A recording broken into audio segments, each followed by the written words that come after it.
Passing Thoughts of a Firefighter by F.J.Bates.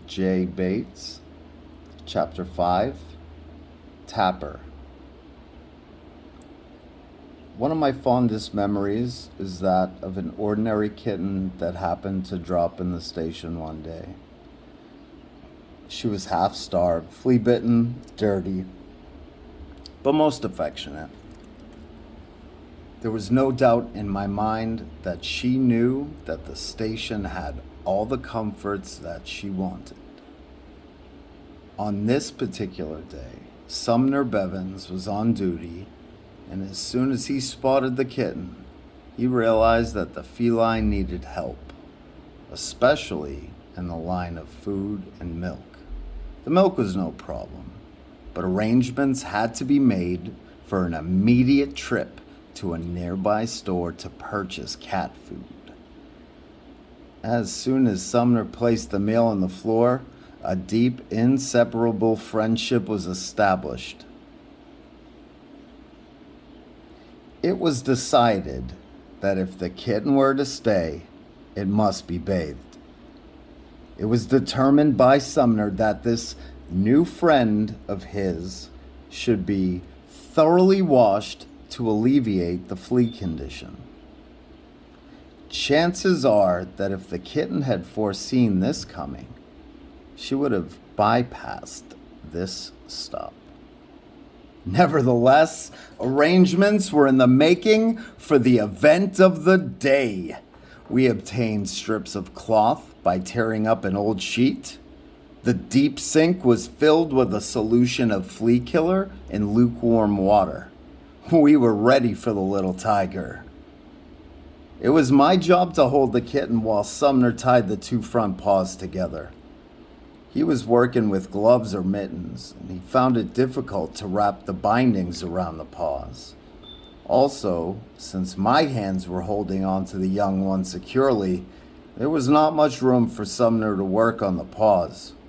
And I would say that our newfound friend just was not in the mood for this kind of treatment.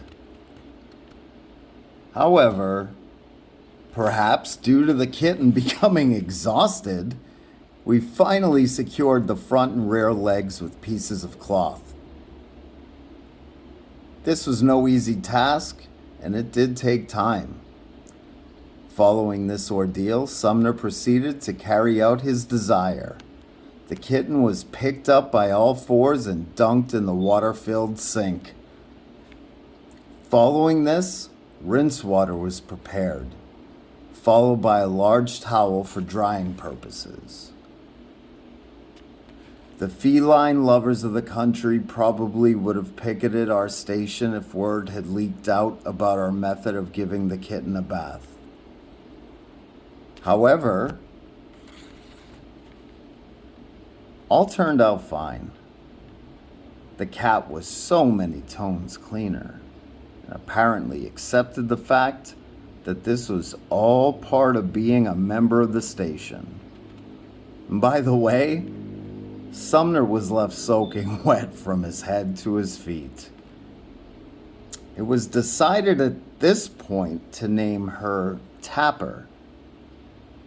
After Tapper became acclimated to her new surroundings, a new treat was planned for her. She would be taught how to slide down the brass pole.